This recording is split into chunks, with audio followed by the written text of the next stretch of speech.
नमस्कार दोस्तों, आज वसंत पंचमी का दिन है और ऐसे शुभ अवसर पर आपके और आपके परिवार को वसंत पंचमी की बहुत बहुत शुभकामनाएं। इस खास मौके पर विद्या की देवी सरस्वती की पूजा की जाती है। जैसे ही ये सरस्वती पूजा का समय आता है, मेरे अंदर एक उत्साहवर्धन हो जाता है, क्योंकि हम जब बच्चे थे, स्कूल के समय में थे, तो गांव के स्कूल में खास तौर पे पढ़ते हुए एक बड़ा गजब का उत्साह का माहौल बनता था। सरस्वती पूजा के 15 दिन पहले से हम लोग बहुत ही उत्साहित होते थे कि इस बार के सरस्वती पूजा में हम सारे दोस्त मिलकर, सारे छात्र मिलकर, शिक्षकों के साथ मिलकर हम क्या करने वाले हैं। और ये बहुत प्रिपरेशन का समय होता था।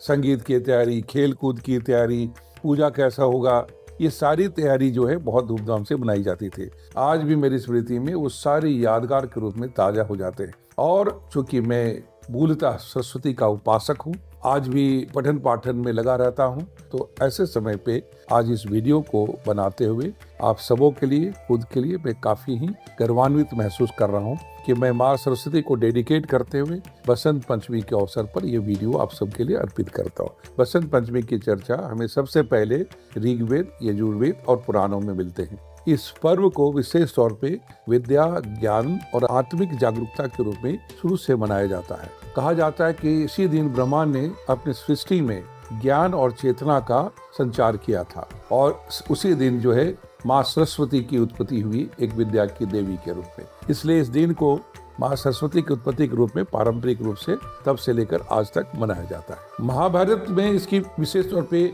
उल्लेख मिलता है कि अपने अज्ञातवास शुरू करने से पहले इसी दिन पांडवों ने माँ सरस्वती की पूजा की थी। वाल्मीकि रामायण में इसकी विशेष चर्चा है कि इसी दिन माँ सरस्वती ने रावण के वध के लिए राम को दिव्य ज्ञान दिया था। मौर्य और गुप्त काल में शासक इस दिवस को ज्ञान और कला के संरक्षण दिवस के रूप में मनाते थे। हर्षवर्धन के समय में ये दिवस कवि सम्मेलन और विद्वानों को सम्मानित करने के दिवस के रूप में मनाया जाता था। मुगल काल में इस दिवस को कला और संगीत के प्रदर्शन के रूप में मनाया जाता था, खास करके अकबर और जहांगीर के शासनकाल।